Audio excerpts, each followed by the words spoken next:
Let me ask you something. What if your body has already been trying to warn you, quietly, consistently, every single day, but nobody ever told you what to listen for? Most people over 60 are walking around assuming that the way they feel is just getting older. They chalk it up to age. They say things like, well, I'm not 30 anymore, and they move on.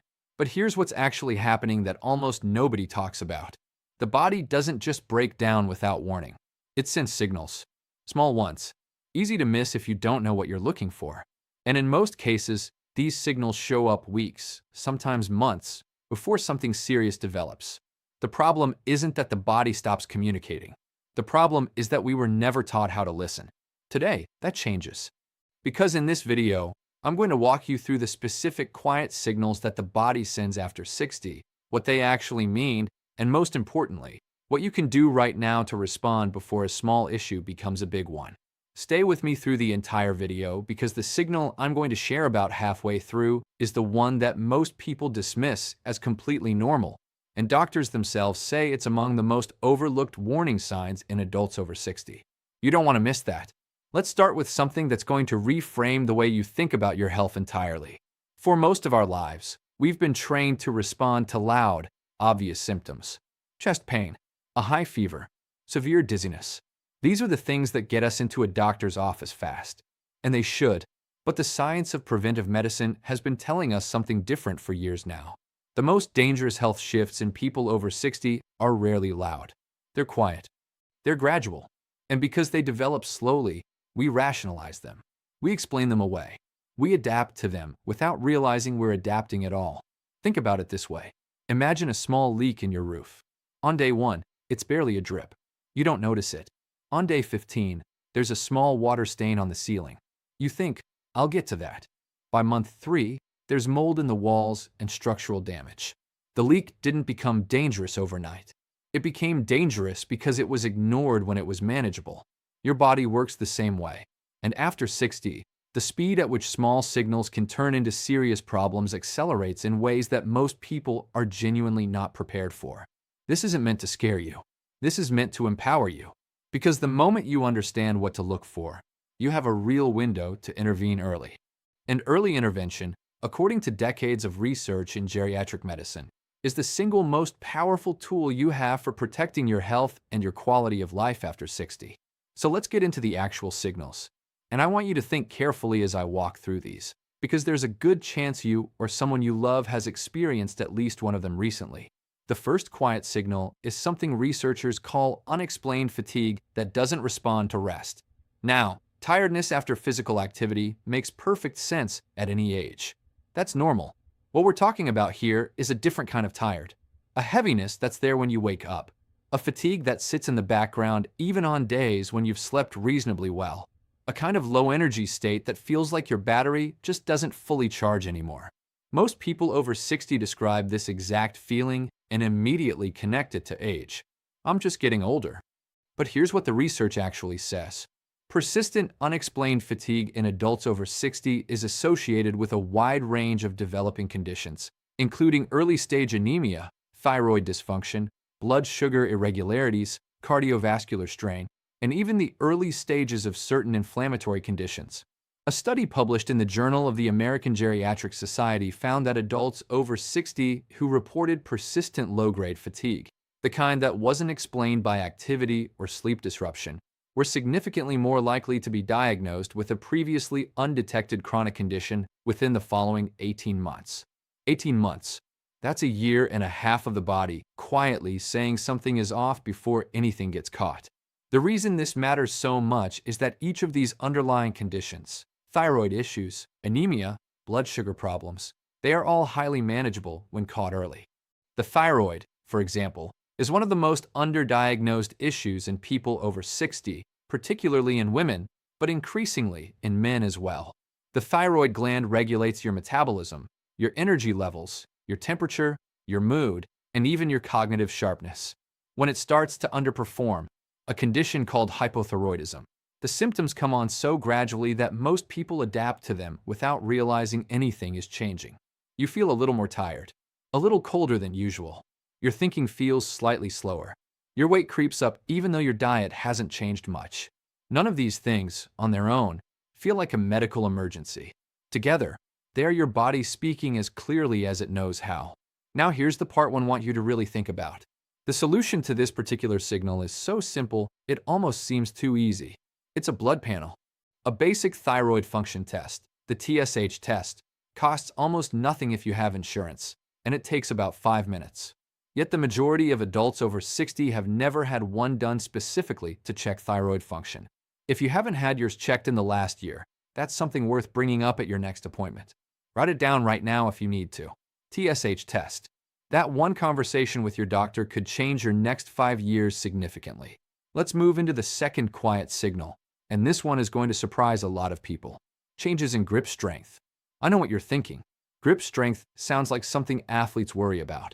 But in the world of geriatric research, grip strength has become one of the most studied biomarkers for overall health in aging adults. And the findings are remarkable. A large-scale study that followed tens of thousands of adults across multiple countries found that declining grip strength in midlife and beyond was a strong predictor of cardiovascular disease, mobility limitations, cognitive decline, and overall mortality risk. Not because weak hands cause these problems, but because grip strength is essentially a window into the broader health of your musculature, your nervous system, and your cardiovascular efficiency. When those systems are functioning well, grip strength is maintained. When they start to decline, often silently, grip strength reflects that decline early. Here's the practical side of this. Think about whether anything has changed in how you open jars, carry grocery bags, shake someone's hand, or hold a pen. These aren't dramatic losses. We're talking about small, gradual changes that most people attribute entirely to arthritis or just getting older. Some of it may be arthritis, but some of it may be something worth investigating. The good news is that grip strength is one of the most trainable physical qualities in older adults. Simple resistance exercises, squeezing a softball, using hand grip trainers, doing light resistance work with the hands and forearms, have been shown in multiple studies to not only improve grip strength, but to produce measurable improvements in cardiovascular markers and cognitive performance in adults over 60. The body, in many ways, is more responsive than we give it credit for. You just have to engage with it consistently. Now I want to talk about the signal I mentioned at the beginning. The one that most people dismiss as completely normal, and that I promised you would be worth waiting for. This is something that affects a significant percentage of adults over 60, and it is so commonly brushed aside that even in routine checkups, it often goes unaddressed. I'm talking about changes in sleep architecture. Not just trouble falling asleep, not just waking up once during the night. I'm talking about a specific pattern where you wake up very early in the morning. We're talking 4:30, 5 o'clock, feeling like you simply cannot go back to sleep even though you're not fully rested. And throughout the day, you feel the need to nap earlier than you used to, often in the early afternoon. This sleep pattern shift has a name in sleep medicine. It's called advanced sleep phase syndrome, and while it does have a mild natural tendency to occur with aging, when it becomes pronounced, when it starts noticeably affecting your energy, your mood, and your daily functioning, it is actually one of the more reliable early indicators of neurological changes associated with cognitive aging, depression in older adults, and in some cases, early cardiovascular irregularities that affect how the body regulates circadian rhythms. Here's why this matters so deeply. Sleep is not a passive process. While you're sleeping, your brain is doing something remarkable. It's running a biological cleaning system called the glymphatic system, which clears out metabolic waste products that accumulate in the brain during waking hours. Among the waste products being cleared is a protein called amyloid beta, which is associated with the development of Alzheimer's disease. Research from the National Institutes of Health has shown that even modest sleep disruption, just one night of poor sleep, results in a measurable increase in amyloid beta in the brain. Now imagine that accumulating night after night, year after year, because a sleep disruption pattern was dismissed as just getting older and never addressed. This is why sleep quality after 60 is not a comfort issue. It is a brain health issue. It is a cardiovascular issue. It is one of the most important levers you have for protecting your long-term cognitive function. And the beautiful thing is that sleep architecture in older adults is highly responsive to targeted interventions. Consistent wake times, strategic morning light exposure within the first 30 minutes of waking, reducing blue light exposure in the evening, keeping the bedroom temperature slightly cool, and limiting caffeine after noon are all habits that have been shown in clinical research to meaningfully improve sleep architecture in adults over 60. Not eventually, often within 2 to 3 weeks of consistent application. There's another quiet signal I want to walk you through, and this one lives in the gut. Digestive changes after 60 are extraordinarily common, and they are extraordinarily underreported. Most people don't bring them up with their doctors because they feel embarrassed or because they assume it's simply a natural part of aging. But here's what's happening physiologically. As we age, the composition of the gut microbiome shifts.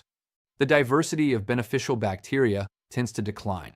The gut lining, which depends on adequate nutrient absorption and a balanced microbial environment, becomes more vulnerable to low-grade inflammation. This condition, sometimes referred to as intestinal hyperpermeability or informally as leaky gut, has been linked in emerging research to a wide range of downstream health effects, including systemic inflammation, mood disruption, immune dysregulation, and even cognitive symptoms. What does this actually look and feel like in daily life? For most people over 60, it shows up as increased bloating after meals that didn't use to cause issues. It shows up as more frequent changes in bowel habits, a general sense of digestive discomfort that seems to have crept in gradually, increased sensitivity to foods that used to sit just fine, or a noticeable change in how long it takes for your body to process a meal. Most people, when they experience these changes, adjust their diet slightly, avoid certain foods, and never connect the dots to what might be happening in their microbiome. But the gut is increasingly understood in research as one of the central hubs of overall health. The gut-brain axis alone, the communication highway between the gut and the central nervous system, influences mood, stress response, cognitive clarity, and even immune function. The practical response here doesn't require a complicated protocol. Increasing the diversity of fermented foods in the diet, things like plain yogurt with live cultures, kefir, sauerkraut, and kimchi, has been shown to meaningfully improve gut microbiome diversity in older adults within weeks.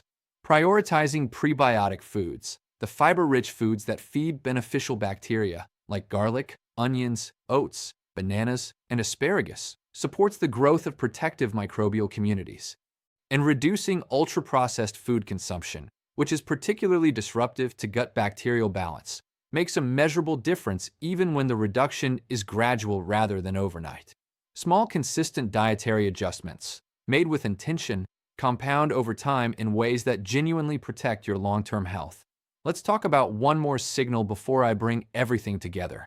And this one is deeply tied to something that happens in social and emotional life after 60. It's the signal of increasing emotional flatness. Not severe depression, not a dramatic mood change, but a gradual dulling of emotional responsiveness.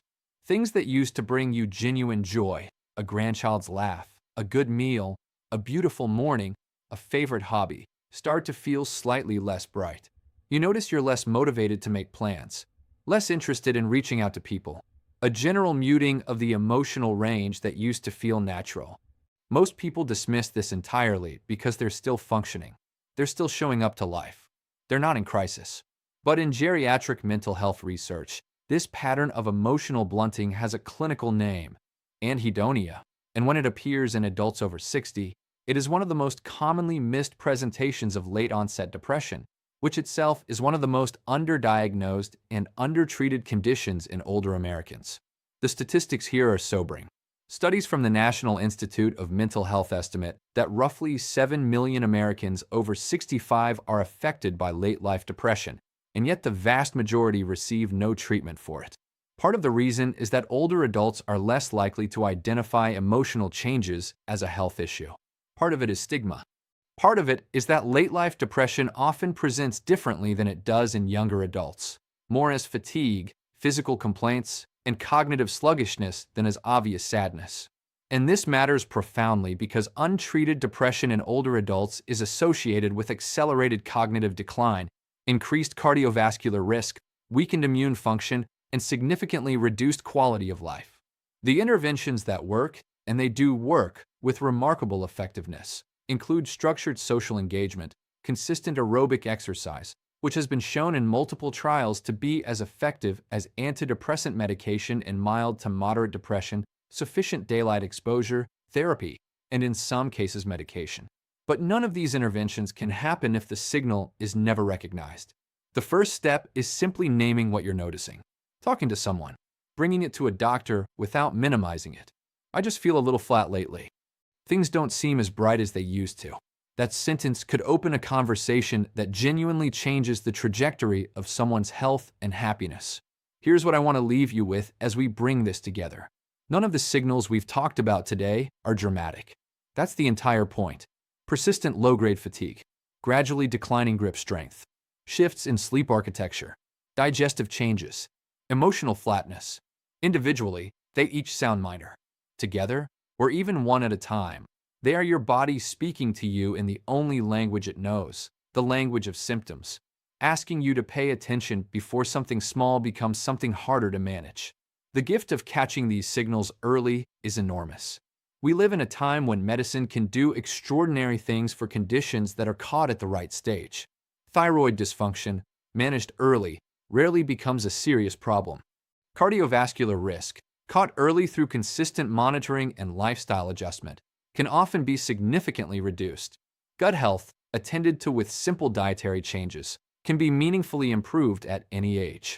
Cognitive decline, addressed through sleep optimization and social engagement and physical activity, can be slowed in ways that protect years of quality life. The people who thrive in their 60s, 70s, and beyond are not the ones with perfect genetics. They're the ones who became curious about their own body. The ones who stopped dismissing small signals and started listening to them. The ones who had conversations with their doctors that they almost didn't have. That can be you. That can start today. Before I go, I want to hear from you. Have you experienced any of these quiet signals yourself? Or maybe someone in your family has mentioned one of these things and you're now seeing it in a different light. Drop a comment below and tell me, which of these signals resonated with you the most, or which one surprised you? Your experience matters, and there is someone else watching this right now who needs to read your comment.